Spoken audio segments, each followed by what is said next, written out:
Nouvelle réception jeu, lecture de jeu et Disney, c'est parti.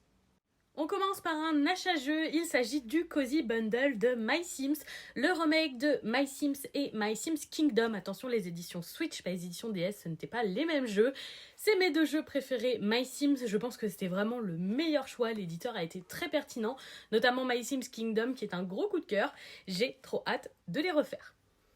On passe à une lecture jeu vidéo avec Génération Mario Kart, édité chez Omake. Un livre comme j'avais pu déjà lire sur Super Smash Bros. Qui revient sur toute la licence Mario Kart. Vraiment curieuse d'en apprendre un petit peu plus sur cette licence. C'est le premier ouvrage que je vois sur Mario Kart et je suis très contente de pouvoir le découvrir. Édité chez 404, j'ai reçu le guide officiel Disney Dreamlight Valley qui tombe à pic vu que je viens de commencer le second DLC qui est absolument incroyable.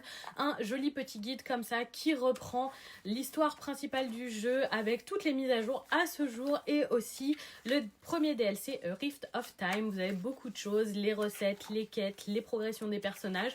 C'est un guide qui a l'air excessivement complet et franchement je suis convaincue, il y a pas mal de choses, de quêtes, etc. dans une jolie petite édition reliée comme ça, je le trouve très très joli. On continue chez Inis avec hommage au studio Pixar vers l'infini, vers le génie et au-delà, pardon, c'est l'habitude de dire vers l'infini et au-delà. Donc c'est une nouvelle version de 2024 avec une très belle couverture rigide comme ça, une édition reliée.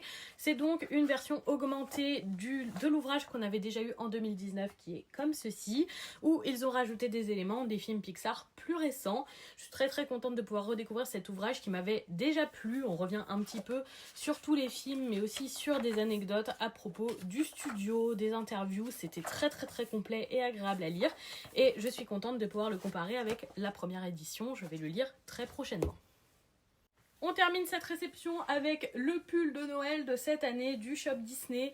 Je vous avoue que ce qui m'a fait craquer, c'est vraiment ces petits Mickey en guirlande comme ça. Beaucoup moins fan du gros dé comme ça qui est en plus en relief. Je le voyais pas comme ça sur le site, je pensais que ce serait un peu plus discret. Là, je trouve que ça fait un peu too much. Et surtout le derrière avec le gros doré, j'aurais préféré que ce soit juste de la broderie et pas vraiment, vous voyez, c'est un peu plastique, un peu rigide. Pas ce que je préfère, mais bon, je suis tellement fan des guirlandes sur le pull que on va dire que c'est pas grave. Et donc voilà pour cette réception jeu, lecture de jeu, lecture Disney et Disney.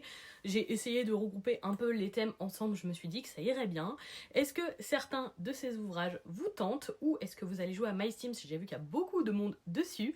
Dites-le moi dans les commentaires et surtout bonne soirée tout le monde.